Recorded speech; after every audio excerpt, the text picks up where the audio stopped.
शिव, सावन और शुभ संयोग। नमस्कार, आपके साथ मैं हूं नवजोत रंधावा। आज हम चर्चा इसी की करेंगे। कण कण में शिव हैं और मन में शिव है, और शिव को समझना है, उनकी कृपा का पात्र बनना है तो प्रकृति को समझना बहुत जरूरी है। शिव के जीवन दर्शन को समझना होगा और इसके लिए सबसे पवित्र महीना है सावन का।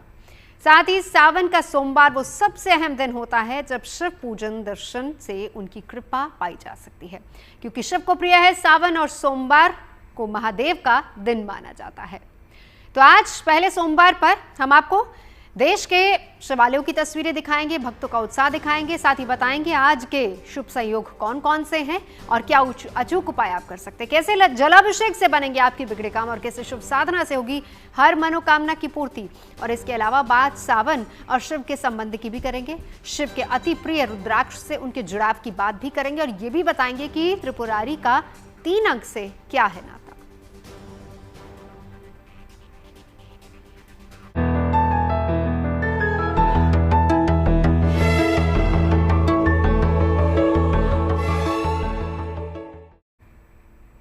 तो भोलेनाथ के भक्त अपने आराध्य को प्रसन्न करने के लिए तमाम जतन कर रहे हैं और इन तस्वीरों के जरिए हम आपको दिखाते हैं और आप अंदाजा लगा सकते हैं कि किस तरीके से शिव की भक्ति में लीन है भक्त। शिवलिंग का जलाभिषेक हो रहा है, दुग्धाभिषेक कर रहे हैं भक्त। उज्जैन में आज के दिन खास भस्म आरती की गई। वाराणसी के काशी विश्वनाथ मंदिर में विशेष श्रृंगार आरती हुई। महादेव के पूजन के लिए श्रद्धालु पंचामृत स्नान करा रहे हैं, बेलपत्र पुष्पमाला अर्पण कर रहे हैं। कांवड़ियों का जोश भी देखते ही बन रहा है और हरिद्वार और पवित्र नदियों से जल भरकर अपने अपने घर के करीब शिवालयों में जल चढ़ा रहे हैं कांवड़िए। तो शहर शहर सावन में आस्था की अपार तस्वीरें नजर आ रही हैं।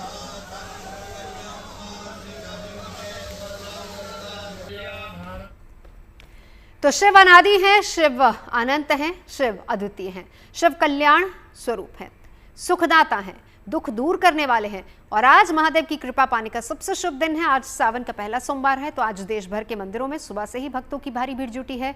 देश भर के शिवालयों से लेकर पवित्र ज्योतिर्लिंगों तक हर हर महादेव, हर श्रद्धा में श्रद्धालुओं का उत्साह देखने को मिल रहा है। क्या उज्जैन, क्या वाराणसी, अयोध्या, हरिद्वार, दिल्ली, मुंबई, गाजियाबाद, गोंडा, पटना, हर जगह शिव के जलाभिषेक के लिए लंबी कतारें लगी हैं। बड़ी संख्या में भक्त पहुंच रहे हैं और साथ ही साथ अपने आराध्य शिव का पूजन कर रहे हैं। तो आज आप कैसे करें पूजन अर्चन, ये बता रहे हैं पंडित शैलेंद्र पांडे। प्रयास करें कि शिव जी की पूजा सूर्यास्त के समय में प्रदोष काल में करें। इस समय शिवलिंग पर बेल पत्र और जल की धारा अर्पित करें और इसके बाद शिव जी के मंदिर में एक घी का दीपक जलाएं। तो भारतीय संस्कृति में जब बात आती है भक्ति और उत्सव की, तो सावन का महीना बहुत विशेष हो जाता है, क्योंकि सावन सिर्फ मौसम में बदलाव नहीं बल्कि श्रद्धा, आस्था और ईश्वर से गहरा संबंध जोड़ने वाला समय है। इधर मॉनसून की पहली बारिश धरती को भिगोती है और उधर लोगों के मन में सावन में शिव उपासना से लोगों का मन भीग जाता है। सावन और शिव का इतना गहरा कनेक्शन क्यों है, सावन शिव को अति प्रिय क्यों है, ये भी हम आपको समझाते हैं। सावन का महीना शिव तत्व से मिलन का वक्त होता है। सावन में सूर्य दक्षिणायन होते हैं, दक्षिणायन के देवता शिव माने जाते हैं। कई पौराणिक कथाएं सावन और शिव को जोड़ती हैं और सावन में शिव ने विषपान किया था। विष के प्रभाव को शांत करने के लिए जल अर्पण किया गया। पार्वती ने शिव को पाने के लिए सावन में घोर तपस्या की थी और शिव ने तप से प्रसन्न होकर पार्वती को अपनाया था। मान्यता ये भी है कि शिव सावन में ही पृथ्वी पर अपने ससुराल गए। ससुराल में जलाभिषेक कर उनका स्वागत किया गया और तब से हर साल सावन में शिव अपने ससुराल आते हैं। और यही वजह है कि सावन शिव को अति प्रिय है और सावन में शिव को प्रसन्न करने के लिए उनको पूजा जाता है। सावन मास की महिमा बता रहे हैं पंडित शैलेंद्र पांडे। अगर सावन के हर सोमवार पर विधि पूर्वक भगवान शिव की पूजा करे तो तमाम समस्याओं से उसको मुक्ति मिल जाती है। सावन का महीना, सोमवार का दिन और प्रदोष काल का समय, ये तीनों जब एक साथ आ जाते हैं और आप सावन के सोमवार पर पूजा उपासना करते हैं तो आपकी तमाम कामनाएं बड़ी आसानी से पूरी हो जाती हैं। तो वो कौन कौन सी इच्छाएं, कामनाएं जो आप पूरी कर सकते हैं, सब हम आपको बताएंगे। खास मेहमान इस वक्त हमारे साथ जुड़ चुके हैं, मैं परिचय करा देती हूँ। डॉक्टर नितिशा मेहरोत्रा हमारे साथ मौजूद हैं। मेरे साथ इस वक्त पंडित दिवाकर त्रिपाठी भी जुड़ चुके हैं, साथ ही साथ आचार्य राज मिश्रा जी स्टूडियो में हमारे साथ मौजूद है। वान्या आर्य जी भी हमारे साथ जुड़ चुकी हैं। आप सभी से चर्चा करेंगे, लेकिन एक बार हम आपको तस्वीरें दिखाते हैं। सीधा चलेंगे मेरे सहयोगी मनीषा इस वक्त हमारे साथ मौजूद है। मनीषा, तस्वीरें दिखाइए। हालांकि सुबह सुबह लोग पहुंचते हैं जलाभिषेक करने के लिए, लेकिन आपके पीछे मैं अभी भी देख पा रही हूं कि मंदिरों में अभी भी भक्तों की भीड़ लगी हुई है।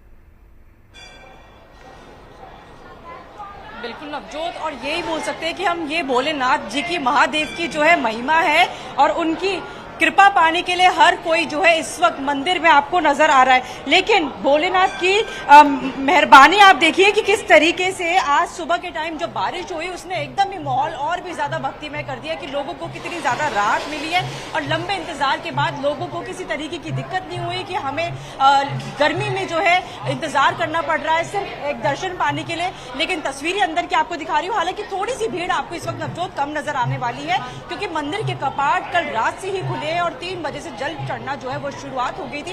लेकिन अभी थोड़ा दिन का समय है, तो अब थोड़ी भक्तों की भीड़ में थोड़ी कमी नजर आई है। लेकिन सुबह से ही 1-1 किलोमीटर की मंदिर के परिसर के बाहर जो है लाइनें थी, लेकिन अंदर आप देख सकते हैं कि पूरी तरीके से माहौल भक्ति में, हर तरफ आपको अभी भी जो जय भोलेनाथ के जयकारों की गूंज है वो सुनाई देगी, और हर कोई अपने अपने तरीके से भोले को प्रसन्न करने की कोशिश कर रहा है। एक बार जीएनटी के माध्यम से मैं तस्वीरें दिखाना चाहूंगी भगवान गौरी की, कि किस तरीके से शिवलिंग पर जो है जल अर्पित हो रहा है। हर किसी के आप हाथ में देखेंगे तो आपको लोटा ही आज नजर आने वाला है।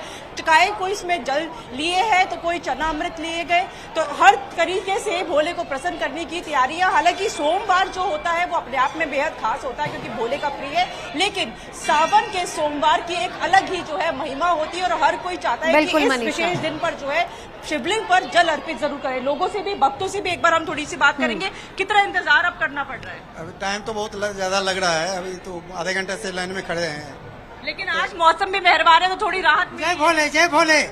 ये मंदिर बहुत ही पुरानी है, और यहाँ मैं बचपन से आता रहा हूँ, और ये मंदिर ऐसे अगर सच्चे मन से जो भी मांगे, मैंने इतना तो सुना है कई आदमियों को भोलेनाथ ने दर्शन भी दिया है। चलिए, यही आस्था है मनीषा, यही आस्था है, श्रद्धा है। और देखिए शाम का वक्त है, 4:15 बजे का वक्त है। सुबह से ही लंबी लंबी कतारें यहाँ पर लगी हुई हैं, क्योंकि हम सुबह से मनीषा आपको भी देख रहे हैं, लगातार आप वहां से लाइव कर रही हैं। बहुत बहुत शुक्रिया आपका इस पूरी जानकारी के लिए। तो चलिए खास मेहमानों के पास भी चलते हैं। अहम सावन और सावन का पहला सोमवार, पंडित दिवाकर त्रिपाठी आपके पास आते हुए, कौन से शुभ संयोग आज के दिन बन रहे हैं, क्या करना चाहिए भक्तों को? जी नमस्कार, और सभी प्यारे दर्शकों को सावन के प्रथम सोमवार की ढेर सारी शुभकामनाएं, और आप सभी को ढेर सारा नमस्कार। आप सबको भी ढेर सारी शुभकामनाएं।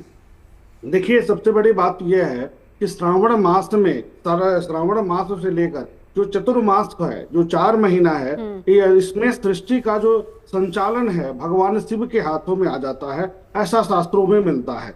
ऐसे स्थिति में श्रावण महीना पहला महीना है कि जहां हम भोलेनाथ की उपासना के लिए सबसे महत्वपूर्ण, सबसे पवित्र, सबसे पुण्यदायक मानते हैं। इसमें हम मन, वचन और कर्म से भगवान शिव की अगर आराधना करते हैं, जो भी हमारे पास उपलब्ध सामग्री है, चाहे वो एक बेलपत्र हो, एक लोटा जल हो, कुछ भी हो, अगर भगवान शिव को अर्पित करते हैं तो अपने आप में अशुभ योग भी शुभ योगों में बदल जाता है, क्योंकि सारे ग्रहों से मिलकर, 9 ग्रहों से मिलकर योग दुर्योगों का निर्माण होता है। लेकिन शिव की जब कृपा हो जाती है तो सभी ग्रह अपना शुभ प्रभाव देना आरंभ कर देते हैं, क्योंकि सभी ग्रहों की शांति जब हम करते हैं तो भगवान शिव की उपासना से मानते हैं कि सभी ग्रह शांत हो जाते हैं, अपना नकारात्मक प्रभाव दूर कर देते हैं। ऐसे में हम जब साक्षात भोलेनाथ की उपासना करेंगे तो निश्चित तौर पर किसी भी तरीके का कोई गलत योग भी जीवन में अगर बनता है तो वह दूर हो जाएगा, उसकी संपन्नता बढ़ेगी। फिर भी तो अच्छे योग यह है कि आयुष्मान योग है और शुभ योगा है आज के दिन। साथ ही में गुरु आदित्य नामक रोज एक योग बन रहा है, जो मिथुन राशि में बृहस्पति और सूर्य के होने के कारण हो रहा है। साथ ही में भौतिकता के कारक ग्रह, जो ग्लैमर के कारक ग्रह हैं, शुक्र अपनी राशि शुक्र में वृष में विद्यमान है, ऐसी स्थिति में जो हम कर्म करेंगे, जो हम पूजा पाठ यज्ञ हवनादि करेंगे, जो जल अर्पित करेंगे, उसका शुभ फल बिल्कुल, उसका सकारात्मक फल मिलेगा। बिल्कुल लौटूंगी पंडित दिवाकर त्रिपाठी आपके पास। शिव और सावन का क्या शास्त्रों में संबंध बताया गया राज जी? अगर मैं शिव और श्रावण के संबंध को लेकर के बात करूं, पहले तो मैं एक बात आपको बता दूं नवजोत जी, भगवान शिव सबसे महत्वपूर्ण देवता हैं और श्री रामचरितमानस के अंतर्गत गोस्वामी तुलसीदास जी ने एक बहुत सुंदर शब्द कहा कि इच्छित फल बिन शिव और राधे और लाहि न जोग यज्ञ जब साधे। अगर इस संसार में आपको अपनी कामना को पूर्ण करना है तो आप जीवन में चाहे जितनी पूजाएं कर लीजिए, चाहे जितना यज्ञ कर लीजिए, आप वाजपेयी यज्ञ कर लीजिए, आप अश्वमेघ यज्ञ कर लीजिए, लेकिन जब तक आप शिव आराधना नहीं करते हैं तब तक अपने मन की कामना को पूर्ण नहीं कर सकते हैं। सबसे पहले मैं तो धन्यवाद करूं जीएनटी का कि आज श्रावण के पहले सोमवार पर आप सब लोग इतना सुंदर दर्शकों के लिए जानकारी लेकर के आए हैं जो कि कनेक्ट है हमारे वेदों से, कनेक्ट है हमारे शास्त्रों से, और इतनी सुंदर जानकारियां सब तक पहुंच रही है। अब आपने कहा कि श्रावण और शिव का क्या संबंध है। श्रावण वही महीना है जब माता पार्वती ने भगवान शंकर को प्राप्त करने के लिए कठिन तप किया था। श्रावण आपने अपने टीवी के प्रारंभ में जो अपना शुरू में दिखा रहे थे इंट्रो, तो उसमें आपने दिखाया कि भगवान शंकर अपने ससुराल आए थे श्रावण में, और ये वही महीना है जब भगवान शंकर तप करते हैं और माता पार्वती उनकी सेवा करती हैं। ये वही महीना है जब भगवान शंकर को प्राप्त करने के लिए माता पार्वती ने तप किया था और जाकर के ऋषियों को कहना पड़ा कि संबत सहस मूल फल खाए और साग खाई शतवर्ष गवाए, तप काहु न कीन भवानी और भये अनेक धीर मुनि ज्ञानी। ऐसा तप इस संसार में नहीं किया किसी ने, और इसी समय के इसी मास के तप से प्रसन्न होकर के भगवान शंकर ने माता पार्वती को स्वीकार किया था। श्रावण वही महीना है जिस माह के अंतर्गत भगवान शिव ने ब्रह्मा जी को और विष्णु जी को अपनी भक्ति को प्रदान किया था। ये वही माह है जब शिवलिंग का प्राकट्य हुआ और उस शिवलिंग का आदि मध्य और अंत वाक्य में ब्रह्मा जी पता करने के लिए परेशान हो गए और ब्रह्मा और विष्णु जी के बीच में जो एक द्वंद्व छिड़ा था उसको भगवान शंकर ने दूर किया था। तो श्रावण के महीने को लेकर के जितना भी वर्णन किया जाए, और अगर मैं एस्ट्रोलॉजिकली इस महीने को देखूं, श्रावण का महीना सबसे शीतल मंथों में से एक देखा जाता है। श्रावण का महीना है जिस माह के अंतर्गत बारिश इत्यादि होती है। श्रावण का महीने के अंतर्गत कर्क राशि में भगवान सूर्य का गोचर होता है, और कर्क राशि के जो स्वामी हैं वो चंद्रमा हैं, और चंद्रमा भगवान शिव के मस्तक पर शीतलता, भगवान शंकर, अब कितना विचित्र है, मतलब मैं जब भी भगवान शंकर के बारे में वर्णन करने चलता हूं, गले में गरल है, गले में जहर है, गले के अंतर्गत सर्प है, लेकिन फिर भी मस्तक पे कौन है? चंद्रमा है। तो क्या एक कितनी दिव्यता है भगवान शंकर का। तो श्रावण महीने का भगवान शिव से बहुत सुंदर संबंध है, और इसका वर्णन पुराणों के अंतर्गत श्री रामचरितमानस शिव पुराण इत्यादि के अंतर्गत मिलता है। बिल्कुल। अब वान्या जी आपके पास आते हुए देखिए, कहा यह जाता है कि आप चाहे 16 सोमवार का व्रत रख लीजिए, लेकिन अगर आप सावन महीने में 4 सोमवार व्रत रखते हैं तो वो इक्विवेलेंट हो जाता है। तो कितना फल मिलता है सोमवार के उपवास से? धन्यवाद नवजोत जी। सबसे पहले जीएनटी के माध्यम से आप सभी को सावन के पहले सोमवार की हार्दिक शुभकामनाएं। ओम नमः शिवाय।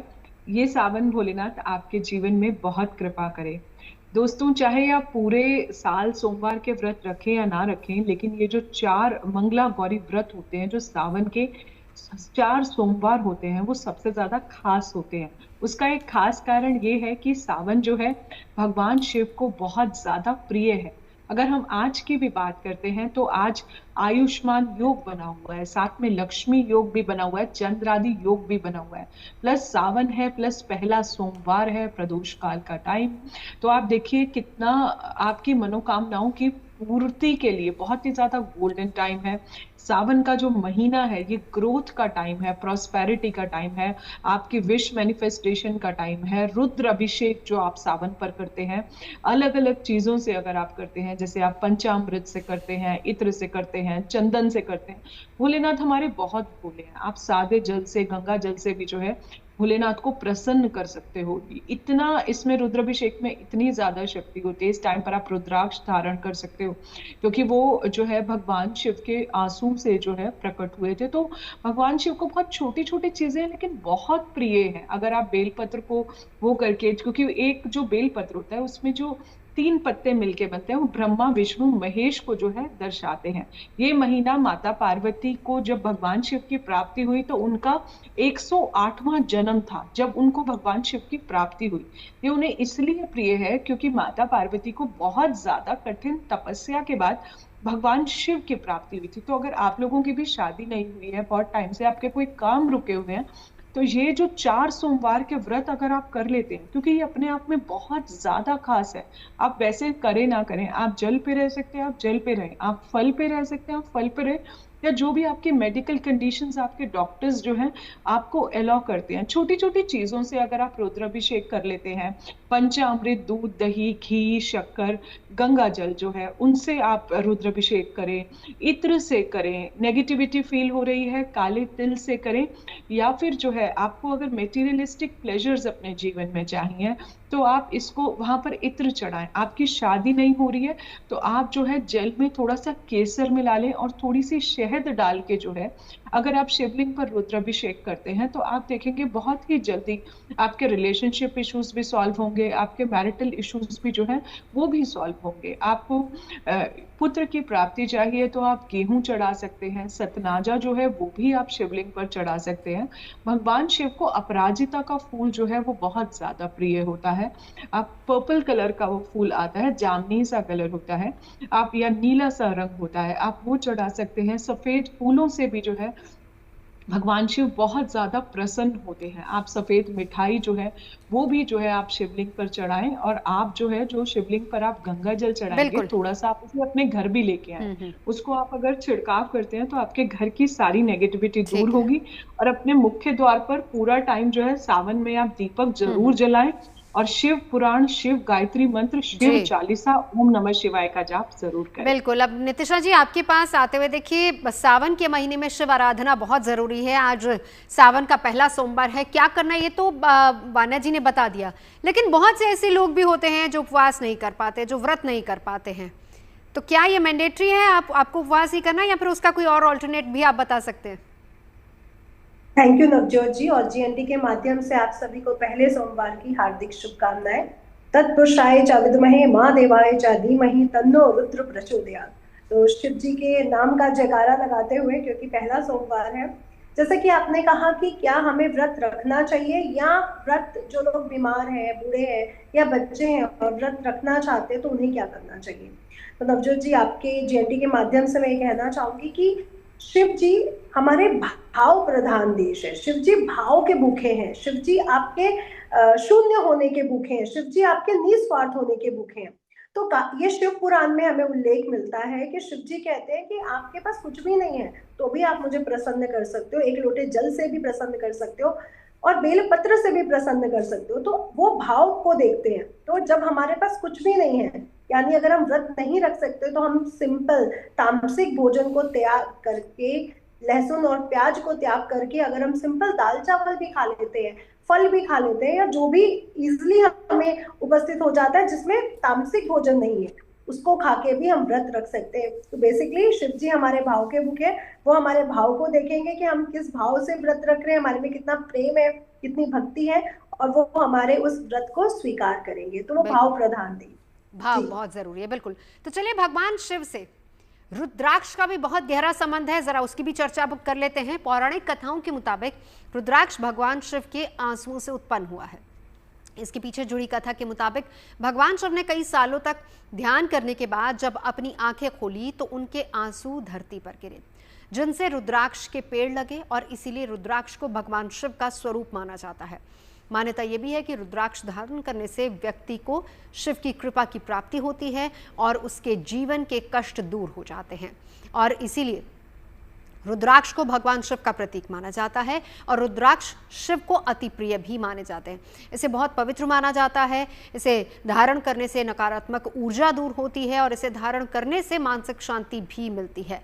तो रुद्राक्ष का उपयोग माला के रूप में जप के तौर पर भी किया जा सकता है। ध्यान लगाने, आध्यात्मिक लाभ प्राप्ति के लिए भी इसका उपयोग किया जा सकता है। तो इसी पर हम चर्चा करेंगे। अब दिवाकर जी, आपके पास आते हुए रुद्राक्ष और शिव का संबंध बताइए, क्या कुछ शास्त्रों में मिलती है कथाएं इससे जुड़ी? देखिए, रुद्राक्ष को साक्षात शिव के समान माना गया है। ऐसा कहा जाता है और शास्त्रों में वर्णित भी है कि जो व्यक्ति रुद्राक्ष धारण करता है तो उसकी साक्षात कृपा भगवान शिव को प्राप्त होती है, वह शिवमय होने लगता है। इसके पीछे जो रुद्राक्ष के पीछे की जो दो कथाएं महत्वपूर्ण हैं। एक तो यह है कि त्रिपुरासुर नामक दैत्य से पूरा सृष्टि परेशान था, तो सभी देवी देवता मिलकर भगवान शिव के पास गए और अपने वृत्तांत सुनाए, अपनी बातों को भगवान शिव से कहे। तो भगवान शिव उसको उसके संहार करने से पहले योग निद्रा में चले गए, ध्यान मुद्रा में चले गए, और बहुत जब ध्यान मुद्रा से उठे और जब अपना नेत्र खोले तो उससे कुछ आंसू टपक पड़े। वो जो आंसू टपक गिरे वो पृथ्वी के विभिन्न स्थलों पर गिरे। जहां पर वो आंसू गिरे वहां पर रुद्राक्ष नामक वृक्ष उत्पन्न हुआ और रुद्राक्ष की उत्पत्ति वहां से हुई, ऐसा माना जाता है। दूसरा जो कथा मिलती है, पौराणिक कथा जुड़ी मानी जाती है, उसके अनुसार जब माता सती स्वयं को अग्नि में समाहित कर देती हैं, आत्मदाह कर लेती हैं, तो अत्यंत विचलित हो जाते हैं भगवान भोलेनाथ और माता पार्वती का सती का शव अपने हाथ में लेकर के और क्रोधाग्नि में खूब क्रोध करते हैं।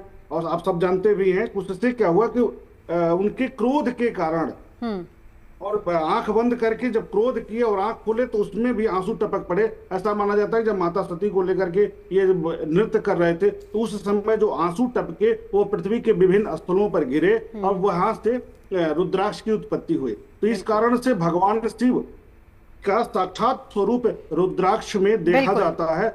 और दो चीजें, भस्म के साथ रुद्राक्ष का विशेष महात्म्य महाशिव पुराण में भी बताया गया है। और रुद्राक्ष का 1 मुखी से लेकर 14 मुखी तक विभिन्न। चलिए दिवाकर जी, लौटती हूँ मैं आपके पास, लेकिन रुद्राक्ष को धारण कौन कर सकता है, क्या इसके नियम होते हैं, एक बार राज जी से समझ लेते हैं। सबसे पहले तो आपने नवजोत जी कहा रुद्राक्ष और शिव का क्या संबंध है।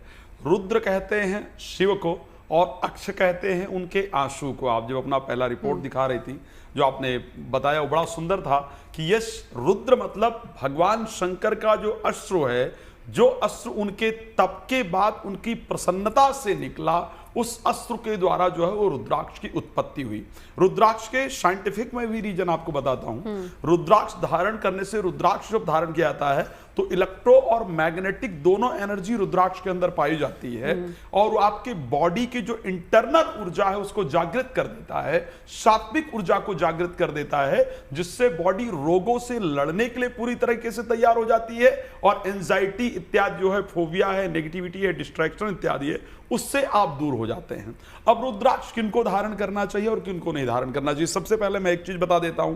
मेरे पास इस टाइम मैं शिवपुराण लेकर के बैठा हूं और शिवपुराण के विंध्येश्वर संहिता के अंतर्गत रुद्राक्ष का बहुत क्लियर वर्णन है। अगर आप लोग चाहेंगे तो मैं वो भी खोल करके आप सबको दिखा सकता हूं कि जो मैं बोल रहा हूं ये आप लोग शिवपुराण में पृष्ठ संख्या 102 पर जाकर के विंध्येश्वर संहिता के अंतर्गत जाकर के पूरी तरह से देख सकते हैं।